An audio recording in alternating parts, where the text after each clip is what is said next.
Hello my dear friends. আপোনালোকক Nurul Alam Naju YouTube চেনেললৈ আন্তৰিক স্বাগতম জনাইছো। আজি বিষয়বস্তু মিক্সড জেনাৰেল নলেজ। আজি আমি এই ভিডিঅ'টিত 50টা মাল্টিপল চয়েস কোৱেশ্চনৰ আলোচনা কৰিব লৈছো আৰু এই প্ৰতিটো প্ৰশ্ন ADRE3 Assam police BEd entrance exam DEd entrance exam এনে পৰীক্ষাৰ বাবে অতিকৈ গুৰুত্বপূৰ্ণ। আপোনালোকে কাইন্ডলি নোট ডাউন কৰি ল'ব নতুবা স্ক্ৰিনশ্বট লৈ ল'ব। নিশ্চয়কৈ আপোনালোকে আগন্তুক পৰীক্ষাসমূহত এই ভিডিঅ'ৰ দ্বাৰা যথেষ্ট উপকৃত হ'ব। আপোনালোকলৈ বিনম্ৰ অনুৰোধ, আমাৰ এই ভিডিঅ' প্ৰস্তুত কৰোঁতে আমি চেষ্টা কৰিছোঁ যাতে কোনো ধৰণৰ ভুল নাথাকে। যদি কেতিয়াবা অনিচ্ছাকৃতভাৱে কিবা ভুল ৰৈ গৈছে আপোনালোকে সেই ভুলসমূহ আঙুলিয়াই দিলে আপোনালোকৰ ওচৰত কৃতজ্ঞ হৈ ৰম। আহকচোন বাৰু আজিৰ প্ৰশ্নোত্তৰসমূহ জানি লওঁ। প্ৰথম প্ৰশ্ন দি আছে, what is the highest civilian award in India? ভাৰতৰ সৰ্বোচ্চ অসামৰিক বঁটাৰ নাম কি? বিকল্প হৈছে জ্ঞানপীঠ বঁটা, ভাৰত ৰত্ন, পৰমবীৰ চক্ৰ, খেল ৰত্ন বঁটা। শুদ্ধ উত্তৰ হৈছে ভাৰত ৰত্ন। সাহিত্যৰ ক্ষেত্ৰত ভাৰতৰ সৰ্বোচ্চ বঁটা হৈছে জ্ঞানপীঠ বঁটা, সামৰিক বঁটাৰ ক্ষেত্ৰত সৰ্বোচ্চ বঁটা হৈছে পৰমবীৰ চক্ৰ আৰু ক্ৰীড়াৰ ক্ষেত্ৰত সৰ্বোচ্চ বঁটা হৈছে খেল ৰত্ন বঁটা। গতিকে ভাৰত ৰত্ন হৈছে অসামৰিক বঁটাসমূহৰ সৰ্বোচ্চ স্থানত। অসামৰিক বঁটাসমূহ কি আছে আমি জানিলোঁ তাৰ তালিকাটি। ভাৰত ৰত্ন সৰ্বোচ্চ স্থানত, দ্বিতীয় স্থানত আছে পদ্মবিভূষণ, তৃতীয় স্থানত পদ্মভূষণ আৰু চতুৰ্থ স্থানত আছে পদ্মশ্ৰী। আৰু এই ভাৰত ৰত্ন বঁটাটি 1954 চনৰ পৰা প্ৰদান কৰি অহা হৈছে আৰু অসমৰ পৰা এতিয়ালৈকে দুগৰাকী ব্যক্তিয়ে ভাৰত ৰত্ন লাভ কৰিছে। তাৰ এগৰাকী হৈছে গোপীনাথ বৰদলৈ আৰু দ্বিতীয়গৰাকী হৈছে ডক্টৰ ভূপেন হাজৰিকা। আৰু দুইগৰাকী ব্যক্তি মৰণোত্তৰভাৱে লাভ কৰিছে। দ্বিতীয় প্ৰশ্ন, world famous Taj Mahal is situated on the bank of which river? বিশ্ববিখ্যাত তাজমহল কোনখন নদীৰ পাৰত অৱস্থিত? গংগা, গোদাবৰী, যমুনা, কাবেৰী। শুদ্ধ উত্তৰ হৈছে যমুনা। যমুনা নদীৰ পাৰত তাজমহল অৱস্থিত আৰু এই তাজমহল মোগল সম্ৰাট শাহজাহানে তেওঁৰ পত্নীৰ স্মৃতিত নিৰ্মাণ কৰিছিল। How many permanent members are there in the security council? ৰাষ্ট্ৰসংঘৰ নিৰাপত্তা পৰিষদৰ স্থায়ী সদস্য ৰাষ্ট্ৰৰ সংখ্যা কিমান? ইয়াত দিয়া বিকল্পসমূহৰ শুদ্ধ বিকল্প অপশ্যন ডি। ৰাষ্ট্ৰসংঘৰ নিৰাপত্তা পৰিষদত স্থায়ী সদস্য ৰাষ্ট্ৰৰ সংখ্যা 5খন আৰু অস্থায়ী সদস্য ৰাষ্ট্ৰৰ সংখ্যা 10খন। এই 5খন সদস্য ৰাষ্ট্ৰ হৈছে United states of America, UK, Russia, France and China. স্থায়ী সদস্য ৰাষ্ট্ৰসমূহৰ এটা বিশেষ ক্ষমতা আছে যাক ভেটো পাৱাৰ বুলি কোৱা হয়। Where is the headquarters of World Health Organization? WHO? বিশ্ব স্বাস্থ্য সংস্থাৰ মুখ্য কাৰ্যালয় ক'ত অৱস্থিত? ইয়াত যিখিনি বিকল্প দিছে তাৰ শুদ্ধ বিকল্প হ'ব ছুইজাৰলেণ্ডৰ জেনেভা চহৰত ৱৰ্ল্ড হেল্থ অৰ্গেনাইজেশ্যনৰ মুখ্য কাৰ্যালয় অৱস্থিত। আৰু এই ৱৰ্ল্ড হেল্থ অৰ্গেনাইজেশ্যন স্থাপন হৈছিল 1948 চনৰ 7 এপ্ৰিল তাৰিখে। সেই হেতুকে প্ৰতি বছৰে 7 এপ্ৰিলৰ দিনটো ৱৰ্ল্ড হেল্থ ডে বিশ্ব স্বাস্থ্য দিৱস হিচাপে পালন কৰি অহা হৈছে। What does OMR stand for? আমি যেতিয়া পৰীক্ষা দিব যাওঁ এইটো যদি আমি ছবি দেখোঁ এইটো এটা OMR হয়। এই OMR সম্পূৰ্ণ ৰূপ কি? ইয়াৰ শুদ্ধ উত্তৰ হৈছে optical mark recognition. Option C আমাৰ কাৰণে শুদ্ধ উত্তৰ। OMR অন্য এটা ৰূপ আছে, সেয়া হৈছে অপটিকেল মাৰ্ক ৰিডাৰ। দুইটা শুদ্ধ। সাধাৰণতে আমি অপটিকেল মাৰ্ক ৰিকগনিশ্যন বেছিকৈ ব্যৱহাৰ কৰোঁ, কিন্তু অপটিকেল মাৰ্ক ৰিডাৰ এয়াও শুদ্ধ। পৰৱৰ্তী প্ৰশ্ন, Narendra Modi stadium is located in? Narendra Modi stadium নিম্নলিখিত কোনখন ঠাইত অৱস্থিত? বৰোদা, চুৰাট, মেহসানা, আহমেদাবাদ। শুদ্ধ উত্তৰ হৈছে আহমেদাবাদ। গুজৰাটৰ আহমেদাবাদ চহৰত নৰেন্দ্ৰ মোদী ষ্টেডিয়াম অৱস্থিত। Who unfurled the Indian national flag on the Republic day?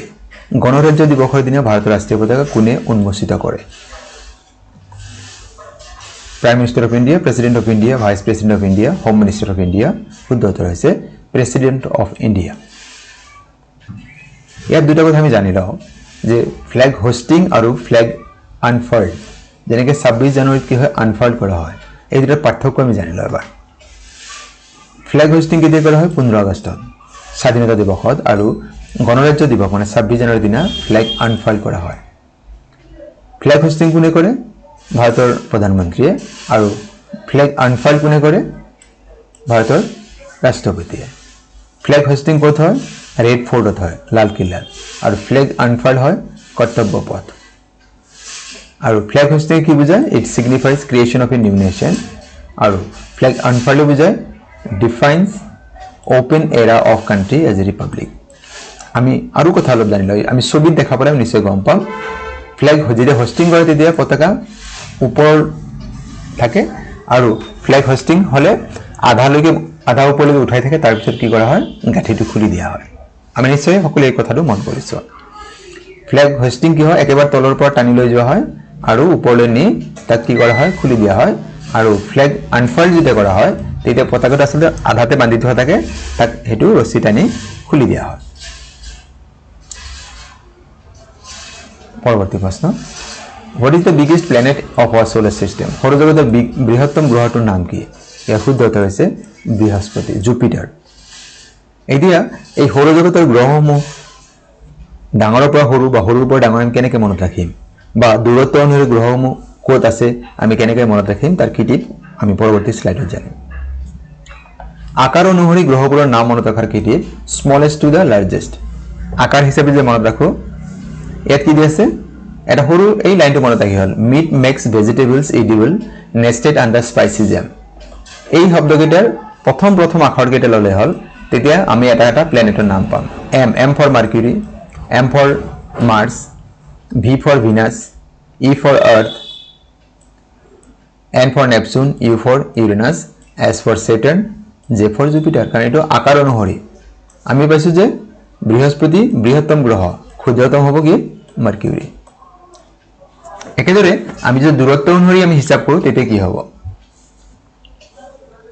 ইয়াৰ কৃতিটো হৈছে মাই ভেৰি এনাৰ্জেটিক মাদাৰ জাস্ট সাৰ্ভস আস নুডলস একেবাৰে ওচৰত কোনটো আছে মাৰ্কুৰী দ্বিতীয় গ্ৰহটো হৈছে ভিনাস 3 নম্বৰটো হৈছে আৰ্থ মানে এই প্ৰত্যেকটো শব্দৰ প্ৰথম যেটো লেটাৰ যেটো অলপ বেলেগ ৰঙৰ দিয়া আছে এইখিনি মনত ৰাখিলে আমি পাৰিম তেতিয়া চতুৰ্থ গ্ৰহটোৰ নাম হৈছে মাৰ্স 5 নম্বৰটো জুপিটাৰ 6 নম্বৰটো সেটাৰ্ন 7 নম্বৰটো ইউৰেনাস আৰু 8 নম্বৰটো নেপচুন তাৰমানে আমি যদি কোৱা হয় যে সূৰ্যৰ পৰা আটাইতকৈ দূৰত থকা গ্ৰহটোৰ নাম নেপচুন আটাইতকৈ ওচৰত থকাটোৰ নাম কি হ'ব মাৰ্কুৰী আৰু যদি একেবাৰে লাষ্টৰ তিনিটা আমি মনত ৰাখিব লাগে তেন্তে আমি এনেকৈ মনত ৰাখিলে হ'ব সান S U N S for Saturn U for Uranus আৰু N for Neptune মানে এইটো দূৰত্ব অনুসৰি গ্ৰহসমূহৰ নাম পৰৱৰ্তী প্ৰশ্ন Durant line is the international boundary line between কোন দুখন দেশৰ মাজৰ আন্তঃৰাষ্ট্ৰীয় সীমা ৰেখাৰ নাম ডুৰাণ্ট লাইন ইয়াৰ শুদ্ধ উত্তৰ হৈছে পাকিস্তান আৰু আফগানিস্তান অপচন বি আমাৰ কাৰণে শুদ্ধ উত্তৰ Which of the following is the longest river in the world বিশ্বৰ দীৰ্ঘতম নদীৰ নাম কি নীল নদী আমাজন নদী ব্ৰহ্মপুত্ৰ মিছিছিপি শুদ্ধ উত্তৰ হৈছে নীল নদী আৰু কেতিয়াবা প্ৰশ্ন দিয়ে গিফট অফ নাইল বা নীল নদীৰ দান বুলি কোনখন দেশক কোৱা হয় ইজিপ্তক কোৱা হয় আৰু যদি কেতিয়াবা সুধে যে বিশ্বৰ বৃহত্তম নদীৰ নাম তেন্তে উত্তৰ হ'ব আমাজন নদী লংগেষ্ট ৰিভাৰ হয় কি হ'ব নীল নদী আৰু যদি লাৰ্জেষ্ট তেন্তে হ'ব আমাজন নদী পৰৱৰ্তী প্ৰশ্ন The Oscar award is related to Oscar বঁটা কিহৰ লগত জড়িত Scientific invention, social service, film and literature ইয়াৰ শুদ্ধ উত্তৰ হৈছে film সিনেমা লগত জড়িত অস্কাৰ বঁটা বিশ্বৰ সৰ্বোচ্চ বঁটা হয় সিনেমা লগত জড়িত হেয়া হৈছে অস্কাৰ বঁটা পৰৱৰ্তী প্ৰশ্ন Which country is known as land of rising sun কোনখন দেশক সূৰ্যোদয়ৰ দেশ বুলি জনা যায় অষ্ট্ৰেলিয়া কানাডা জাপান ইন্দোনেছিয়া শুদ্ধ উত্তৰ হৈছে জাপান দেশক সূৰ্যোদয়ৰ দেশ বা land of rising sun বুলি জনা যায় What is the national animal of India ভাৰতৰ ৰাষ্ট্ৰীয় জন্তু কি ইয়াৰ শুদ্ধ উত্তৰ হৈছে ৰয়েল বেংগল টাইগাৰ বাঘ ৰয়েল বেংগল টাইগাৰক ভাৰতৰ ৰাষ্ট্ৰীয় জন্তু বুলি ধৰা হয় The Sabarmati Ashram is located in which of the following places Sabarmati Ashram নিম্নলিখিত কোন ঠাইত অৱস্থিত জামশেদপুৰ আহমেদাবাদ নাগপুৰ মুম্বাই শুদ্ধ উত্তৰ হৈছে আহমেদাবাদ এই গুজৰাট ৰাজ্যত অৱস্থিত The geographical area of India is what percent of the total area of the world ভাৰতৰ মাটিকালি বিশ্বৰ মুঠ মাটিকালি কিমান শতাংশ আগুৰি আছে ইয়াৰ শুদ্ধ উত্তৰ হৈছে 2.4% অপচন এ আমাৰ কাৰণে শুদ্ধ উত্তৰ আৰু মাটিকালি ফালৰ পৰা ভাৰত হৈছে বিশ্বৰ 7 নম্বৰ বৃহত্তম দেশ আৰু ভাৰতৰ মুঠ জনসংখ্যা পৃথিৱীৰ মুঠ জনসংখ্যাৰ 17.76% হয় আমাক কেতিয়াবা দিব পাৰে যে বিশ্বৰ বৃহত্তম দেশখনৰ নাম মাটিকালি ফালৰ পৰা তেন্তে উত্তৰ হ'ব ৰাছিয়া আৰু যদি ক্ষুদ্ৰতম দেশৰ নাম তেন্তে হ'ব ভেটিকান সিটি এটি প্ৰশ্ন আপোনাৰ বাবে name the first Assamese Nobel প্ৰথম অসমীয়া উপন্যাসৰ নাম কি বিকল্প হৈছে দেৱী অলকানন্দা অঘৰী আত্মাৰ কাহিনী ভানুমতি শুদ্ধ উত্তৰটি নিশ্চয় আপোনালোকে জানে, কমেণ্ট বক্সত জনাব। পৰৱৰ্তী প্ৰশ্ন, which is the first national park in India? ভাৰতৰ প্ৰথমখন ৰাষ্ট্ৰীয় উদ্যানৰ নাম কি? বিকল্প যে গিৰ ৰাষ্ট্ৰীয় উদ্যান, কাজিৰঙা ৰাষ্ট্ৰীয় উদ্যান, জিম কৰবেট ৰাষ্ট্ৰীয় উদ্যান, নামদফা ৰাষ্ট্ৰীয় উদ্যান। ইয়াৰ শুদ্ধ উত্তৰটি হৈছে জিম কৰবেট ৰাষ্ট্ৰীয় উদ্যান। আৰু কাজিৰঙা ৰাষ্ট্ৰীয় উদ্যান হৈছে অসমৰ প্ৰথম ৰাষ্ট্ৰীয় উদ্যান। পৰৱৰ্তী প্ৰশ্ন, who is the first vice president of India? ভাৰতৰ প্ৰথমগৰাকী উপৰাষ্ট্ৰপতিৰ নাম কি? বিকল্প doctor Zakir Hussain, doctor Sarvepalli Radhakrishnan, doctor Rajendra Prasad, doctor V B. Giri. ইয়াৰ শুদ্ধ উত্তৰ হৈছে ডক্টৰ সৰ্বপল্লী ৰাধাকৃষ্ণন। তেখেত হৈছে ভাৰতৰ প্ৰথমগৰাকী উপৰাষ্ট্ৰপতি আৰু ভাৰতৰ দ্বিতীয়গৰাকী ৰাষ্ট্ৰপতি। আৰু এইগৰাকী মহান ব্যক্তিৰ জন্মদিন 5 ছেপ্টেম্বৰ দিনটো সমগ্ৰ ভাৰততে শিক্ষক দিৱস হিচাপে পালন কৰা হয়। Which day is celebrated as অভিৰুচি স্পৰ্টছ ডে ইন আছাম? অসমত কোন তাৰিখে অভিৰুচি ক্ৰীড়া দিৱস পালন কৰা হয়? ইয়াৰ শুদ্ধ উত্তৰটি হ'ব ছেপ্টেম্বৰ 3। এয়া হৈছে ভোগেশ্বৰ বৰুৱাৰ জন্মদিন। 1940 চনৰ 3 ছেপ্টেম্বৰ তেখেত জন্ম লাভ কৰিছিল আৰু এছিয়ান গেমছত সোণৰ পদক লাভ কৰা তেখেত হৈছে প্ৰথমগৰাকী অসমীয়া আৰু তেখেত হৈছে অৰ্জুন বঁটা লাভ কৰা প্ৰথমগৰাকী অসমীয়া। Aronai is associated with which of the following communities of Assam?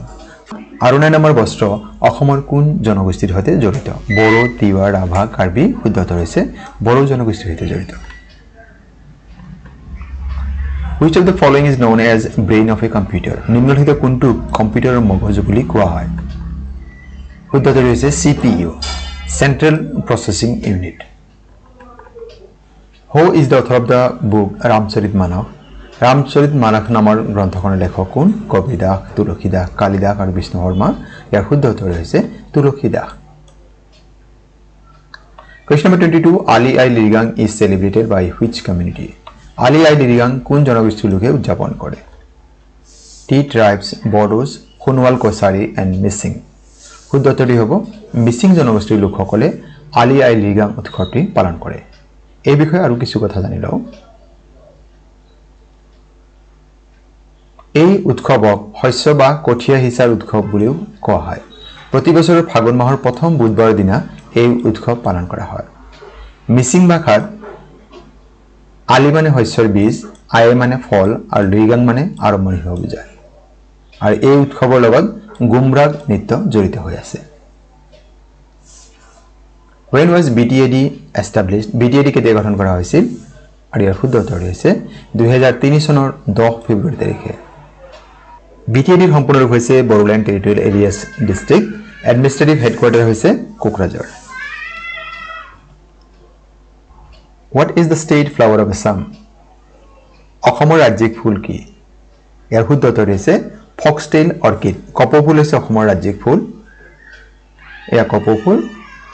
2003 চনৰ 4 এপ্ৰিল তাৰিখে কপৌফুলক অসমৰ ৰাজ্যিক ফুল বুলি ঘোষণা কৰা হৈছে। আৰু আমি নিশ্চয় সকলোৱে জানো ভাৰতৰ ৰাষ্ট্ৰীয় ফুল হৈছে পদুম ফুল। What is the currency of Japan? জাপানৰ মুদ্ৰাৰ নাম কি? জাপানৰ মুদ্ৰা হৈছে ইয়েন। বাকী কেইখন কোন কোন দেশৰ হয় আমি জানি লওঁ। ফিনলেণ্ডৰ কাৰেন্সি হৈছে ইউৰো, হাংগেৰীৰ ফৰিণ্ট আৰু ইণ্ডোনেছিয়াৰ হৈছে ৰুপিয়া। What is the capital of South Korea? দক্ষিণ কোৰিয়াৰ ৰাজধানী কি? উলান বাটাৰ, টাইপে, সিউল আৰু থিম্পো। ইয়াৰ শুদ্ধ উত্তৰ হৈছে সিউল। অপশ্যন চি আমাৰ কাৰণে শুদ্ধ উত্তৰ। মংগোলিয়াৰ ৰাষ্ট্ৰীয় ৰাজধানী হৈছে উলান বাটাৰ, টাইৱানৰ কেপিটেল হৈছে টাইপে আৰু ভূটানৰ ৰাজধানী হৈছে Thimphu. Which of the following organ gets affected if someone is suffering from jaundice? Jaundice ৰোগ হ'লে দেহৰ কোন অংগ আক্ৰান্ত হয়? Spinal cord, kidney, liver and spleen. ইয়াৰ শুদ্ধ উত্তৰ হৈছে লিভাৰ। যকৃত আক্ৰান্ত হয়। Which of the following continent is known as dark continent? কোনখন মহাদেশক অন্ধকাৰ মহাদেশ নামেৰেও জনা যায়? Asia, Australia, Europe, Africa. শুদ্ধ উত্তৰ হৈছে আফ্ৰিকা মহাদেশক ডাৰ্ক কণ্টিনেণ্ট নামেৰেও জনা যায়। Africa is sometimes nicknamed as mother continent as it's the oldest inhabited continent on earth. যদি আমাক কেতিয়াবা সুধে যে মাদাৰ কণ্টিনেণ্ট বুলি কোনখন কণ্টিনেণ্ট বুজোৱা হয় তেন্তে উত্তৰ হ'ব Africa. Africa is the second largest continent and covers an area more than 3 times that of the United States. বিশ্বৰ দ্বিতীয় বৃহত্তম মহাদেশ হৈছে আফ্ৰিকা আৰু আমি নিশ্চয় সকলো জানো বিশ্বৰ বৃহত্তম মহাদেশ হৈছে এছিয়া মহাদেশ international women's day is celebrated on আন্তঃৰাষ্ট্ৰীয় মহিলা দিৱস কোন তাৰিখে পালন কৰা হয় ইয়াৰ শুদ্ধ উত্তৰ হৈছে মাৰ্চ 8 অপচন ডি আমাৰ কাৰণে শুদ্ধ উত্তৰ হয় প্ৰতি বছৰে 8 মাৰ্চৰ দিনটো বিশ্ব মহিলা দিৱস বা আন্তঃৰাষ্ট্ৰীয় মহিলা দিৱস হিচাপে পালন কৰা হয় বাকি কিটা আমি জানি ৰাও জানুৱাৰী 9 তাৰিখে প্ৰতি বছৰে প্ৰবাসী ভাৰতীয় দিৱস পালন কৰা হয় 21 জুন তাৰিখে ইন্টাৰনেশ্যনেল যোগা ডে আৰু December 10 world human rights day হিচাপে পালন কৰা হয় What is the national river of India? ভারতের রাষ্ট্রীয় নদীর নাম কি? ইয়ার শুদ্ধ উত্তর রয়েছে গঙ্গা নদী ভারতের রাষ্ট্রীয় নদী বলে বিবেচনা করা হয় হিন্দু ধর্মের মধ্যে গঙ্গা নদী এক পবিত্র স্থান দেওয়া হয়েছে Which of the following is the largest among the north-eastern states in terms of population? জনসংখ্যাৰ ফালৰ পৰা উত্তৰ পূৰ্বাঞ্চলৰ বৃহত্তম ৰাজ্যখনৰ নাম কি? বিকল্প হৈছে মেঘালয়, অসম, মিজোৰাম, নাগালেণ্ড শুদ্ধ উত্তৰ হৈছে অসম অপচন বি আমাৰ কাৰণে শুদ্ধ উত্তৰ আৰু যদি কোৱা হয় যে উত্তৰ পূৰ্বাঞ্চলৰ ৰাজ্যসমূহৰ মাজত বৃহত্তম ৰাজ্য কোনখন মাটিকালি ফালৰ পৰা যদি কোৱা হয় তেন্তে উত্তৰ হ'ব Arunachal Pradesh Name the largest democratic country in the world.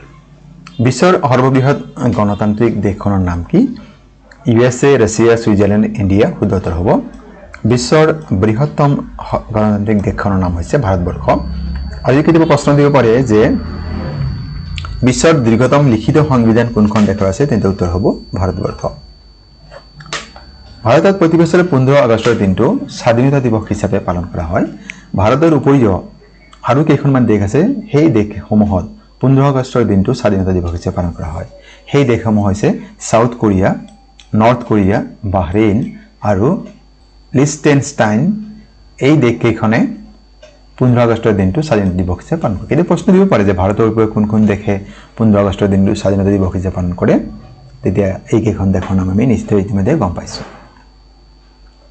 Which state separates India from Sri Lanka? কোনটো প্ৰণালীয়ে ভাৰত আৰু শ্ৰীলংকাক পৃথক কৰিছে পক প্ৰণালী বালি প্ৰণালী শেলি প্ৰণালী ওপৰৰ এটা নহয় শুদ্ধ উত্তৰ হ'ব পক প্ৰণালী The Pok state is a state between Tamil Nadu states of India and the Jaffna district of the northern province of the island nation of Sri Lanka.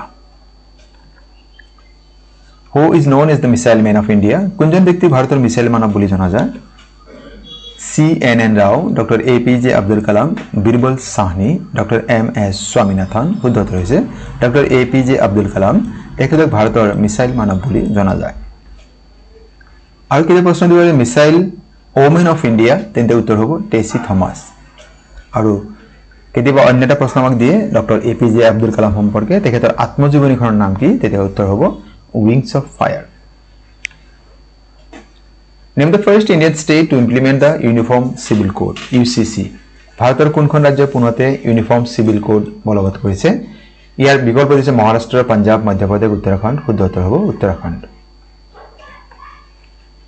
Prime Minister Narendra Modi unveiled Statue of Valor on 9th of March 2024 at Jorhat.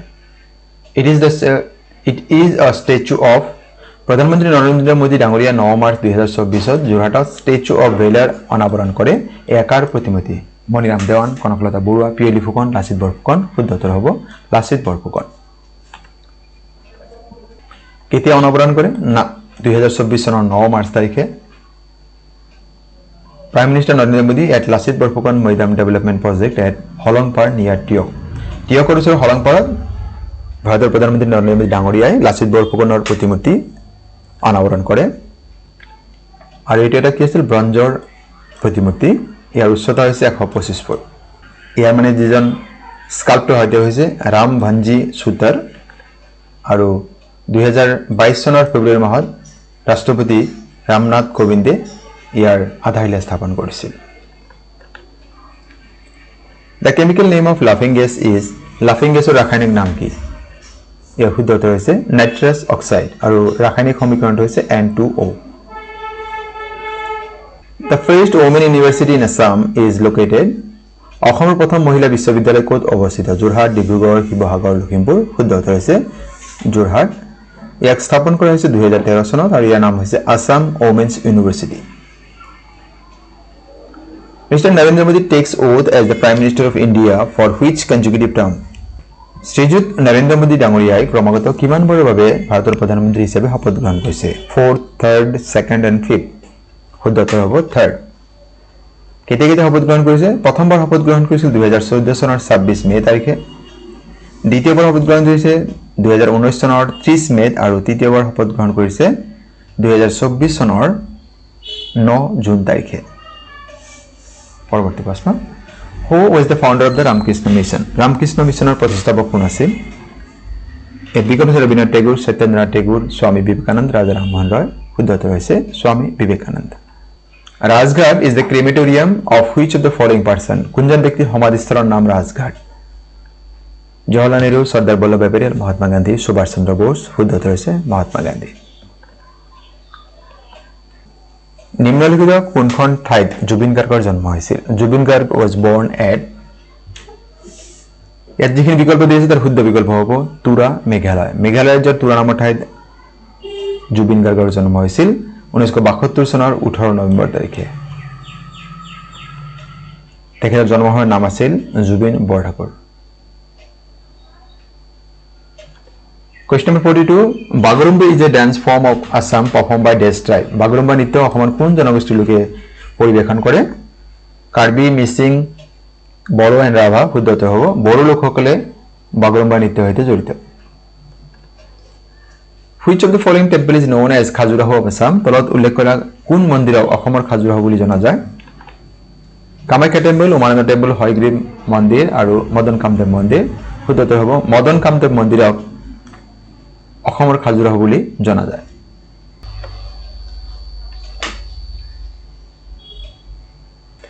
Question number 44. What is the land area of Assam? অসমৰ মাটিকালি কিমান? ইয়াৰ শুদ্ধ উত্তৰটি হ'ব 78,438 square kilometre. পৰৱৰ্তী প্ৰশ্ন, Who was the Governor General of India during the time of Sipahi Mutiny of 1857? 1857 চনৰ চিপাহী বিদ্ৰোহৰ সময়ত ভাৰতৰ গভৰ্ণৰ জেনেৰেল কোন আছিল? ইয়াত বিকল্প দিছে Lord Dalhousie, Lord Ripon, Lord Mountbatten, Lord Canning. শুদ্ধ উত্তৰ হৈছে Lord Canning. Which instrument is used to measure the purity of milk? গাখীৰৰ বিশুদ্ধতা জোখাৰ যন্ত্ৰৰ নাম কি? Barometer, হাইগ্ৰোমিটাৰ, লেক্টোমিটাৰ, nanometre. শুদ্ধ উত্তৰ হৈছে লেক্টোমিটাৰ। Which Indian city is known as City of Golden Temple? ভাৰতৰ কোনখন চহৰক স্বৰ্ণ মন্দিৰৰ চহৰ বুলি জনা যায়? দিল্লী, অমৃতসৰ, দেহৰাদুন, আহমেদাবাদ। শুদ্ধ উত্তৰ হৈছে পাঞ্জাৱৰ অমৃতসৰ চহৰক স্বৰ্ণ মন্দিৰৰ চহৰ বুলি জনা যায়। Which day is celebrated as National Flag Day in India? ভাৰতৰ কোন দিনটো ৰাষ্ট্ৰীয় পতাকা দিৱস হিচাপে পালন কৰা হয়? এৰ শুদ্ধ উত্তৰটি হৈছে জুলাই 22। প্ৰতি বছৰে 22 জুলাইৰ দিনটো ৰাষ্ট্ৰীয় পতাকা দিৱস হিচাপে পালন কৰা হয়, কিয়নো 1947 চনৰ 22 জুলাইৰ দিনটোতে সংবিধান সভাই ৰাষ্ট্ৰীয় পতাকা গৃহীত কৰিছিল, মানে সেই দিনটোতে মানি লোৱা হৈছিল। সেইবাবে 22 জুলাইৰ দিনটো ৰাষ্ট্ৰীয় পতাকা দিৱস হিচাপে পালন কৰা হয়। Who is the first Indian to win the Nobel Prize? Nobel বঁটা লাভ কৰা প্ৰথমগৰাকী ভাৰতীয় ব্যক্তিজনৰ নাম কি? Doctor C V. Raman, Rabindranath Thakur, Mother Teresa, Hargobind Khurana. ইয়াৰ শুদ্ধ উত্তৰ হৈছে ৰবীন্দ্ৰনাথ ঠাকুৰ। তেখেতে 1913 চনত গীতাঞ্জলি নামৰ গ্ৰন্থখনৰ বাবে সাহিত্যৰ নোবেল বঁটা লাভ কৰিছিল। Question number 50 আৰু আজিৰ ভিডিঅ'ৰ অন্তিম প্ৰশ্ন, whose birthday is celebrated as National Sports Day every year on 29th of August? কোনজন ব্যক্তিৰ জন্মদিন 29 আগষ্টৰ দিনটো প্ৰতি বছৰে ৰাষ্ট্ৰীয় ক্ৰীড়া দিৱস হিচাপে পালন কৰা হয়? পি.টি. উষা, মিলখা সিং, ধ্যান চাঁদ, শচীন তেণ্ডুলকৰ। শুদ্ধ উত্তৰ হৈছে এইগৰাকী ব্যক্তিক হকীৰ যাদুকৰ বুলি জনা যায়। তেন্তে আমি নিশ্চয় গম পাইছো হকীৰ যাদুকৰ বুলি ক'লে ধ্যান চান্দক বুজায়। এইগৰাকী খেলুৱৈৰ জন্ম হৈছিল 1905 চনৰ 29 আগষ্ট তাৰিখে আৰু মৃত্যুবৰণ কৰিছিল 1979 চনৰ 3 ডিচেম্বৰ তাৰিখে। মৰমৰ বন্ধু বান্ধৱীসকল, আজিৰ বিষয়বস্তু মানে আপোনালোকে আজিৰ বিষয়বস্তু আৰু ইয়াৰ উপস্থাপন কেনে পালে কমেণ্ট কৰি জনাব। আপোনালোকে ভিডিঅ' অনুৰোধ যদি প্ৰথমবাৰৰ বাবে আমাৰ চেনেল চাই আছে, আমাৰ চেনেল সাবস্ক্ৰাইব কৰি লেখা থাকিলে ভিডিঅ' লাইক কমেণ্ট আৰু শ্বেয়াৰ কৰিব। আৰু আজিৰ ভিডিঅ' সম্পৰ্কে চবেই আপোনালোক জনাইছো অশেষ অশেষ ধন্যবাদ।